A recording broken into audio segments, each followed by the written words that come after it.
माननीय धर्मस्व मंत्री श्री बृजमोहन अग्रवाल जी को जोरदार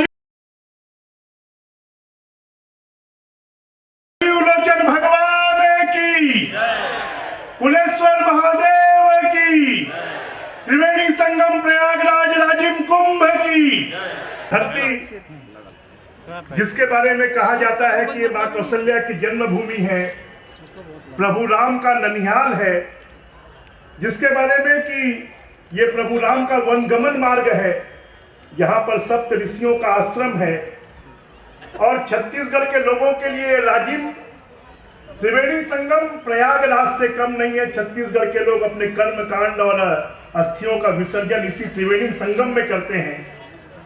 भगवान राजीव लोचन का मंदिर, साथ में नदी के बीच में कुलेश्वर महादेव जी का मंदिर, जिसके बारे में एक किंवदंती है कि माता सीता ने वनगमन के समय उनकी स्थापना की थी।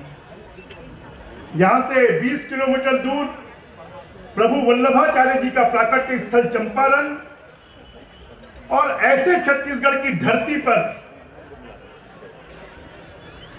ऐसे साधु संतों का आशीर्वाद ना मिले तो और कौन सी धरती को मिलेगा। और इसी सोच ने इस कुंभ का आयोजन प्रारंभ करवाया कि छत्तीसगढ़ को प्रारंभ हुए तो 7 दिन हो गया। ये कुंभ माघ पूर्णिमा से लेकर महाशिवरात्रि तक 15 दिनों का कुंभ होता है। प्रतिवर्ष होने वाला कुंभ है।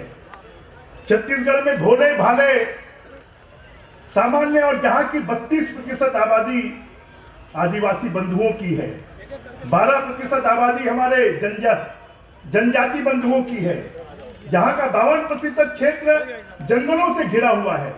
और ऐसे क्षेत्र में ऐसे कुंभ का आयोजन निश्चित रूप से हम सबके लिए सौभाग्य का विषय है, हम सबके लिए गर्व का विषय है, हम सबके लिए प्रेरणा का विषय है।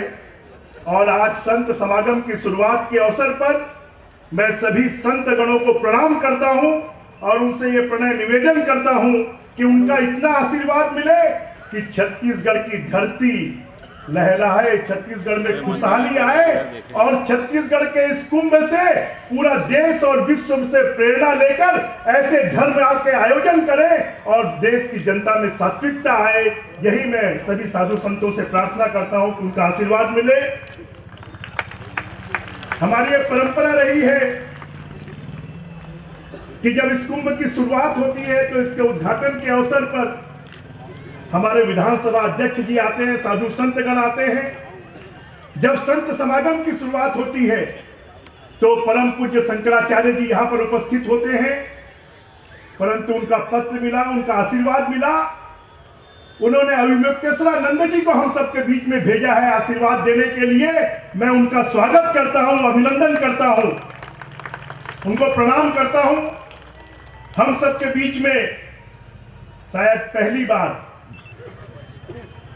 अहमदाबाद गुजरात से चलकर स्वामी परमात्मानंद सरस्वती जी महाराज, महामंत्री हिंदू धर्म सभा राजकोट गुजरात से पधारे हैं।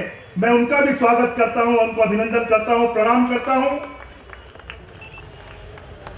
और हम सब के संत जिनको पूरा हिंदुस्तान जानता है और जिनकी हंसी से तो शायद अगर वो एक बार माइक पे हंस दे तो पूरा ये मेला क्षेत्र गूंज जाएगा, ऐसे संत कवि पवन दीवान जी जिनका आशीर्वाद हमारे साथ रहता है। संत प्रेमानंद जी यहाँ पर उपस्थित हैं।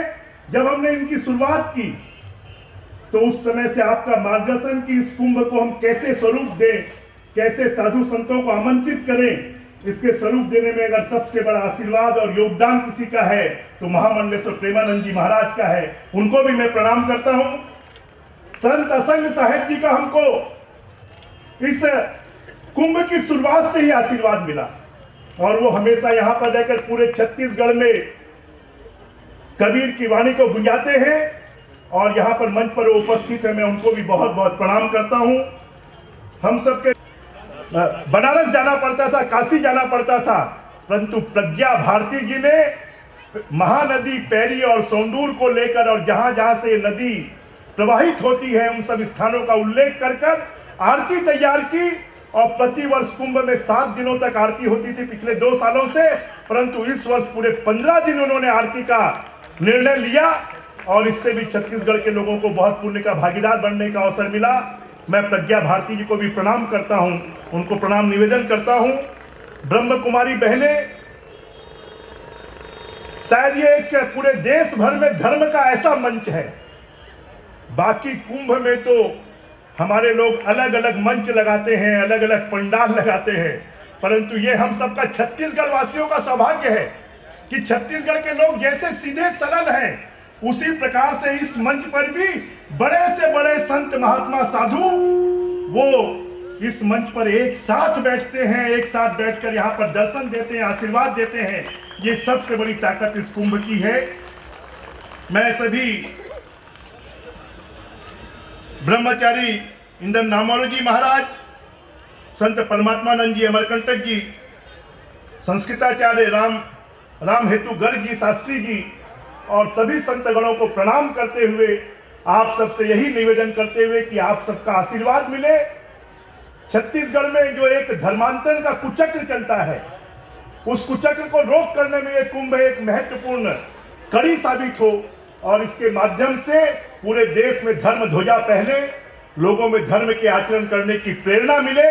और इसके माध्यम से मैं तो बार बार इस बात को कहता हूं कि जब से इस कुंभ की शुरुआत हुई है, छत्तीसगढ़ की धरती पर कभी कोई अकाल नहीं पड़ा, कोई दुर्भिक्ष नहीं आया। शायद ये संत महात्मा और प्रभु की इस कुंभ की ही कृपा है। मैं आप सबका स्वागत अभिनंदन करते हुए इस कार्यक्रम के संत समागम के उद्घाटन पर प्रतिवर्ष मुख्यमंत्री जी आते हैं, इसके समापन पर राज्यपाल जी आते हैं, परंतु मुख्यमंत्री जी की कुछ जरूरी मीटिंग दिल्ली में होने के कारण वो यहाँ पर उपस्थित नहीं हो पाए। तो सभी संत गणों से उनकी तरफ से मैं क्षमा चाहते हुए और उनकी तरफ से आप सबका अभिनंदन स्वागत करते हुए कि छत्तीसगढ़ की 2.5 करोड़ जनता की तरफ से, छत्तीसगढ़ की सरकार की तरफ से मैं आप सबका बहुत बहुत अभिनंदन करता हूं, स्वागत करता हूं, आप सबको प्रणाम करता हूं और आप सबका आशीर्वाद मिले और छत्तीसगढ़ लगातार प्रगति करे।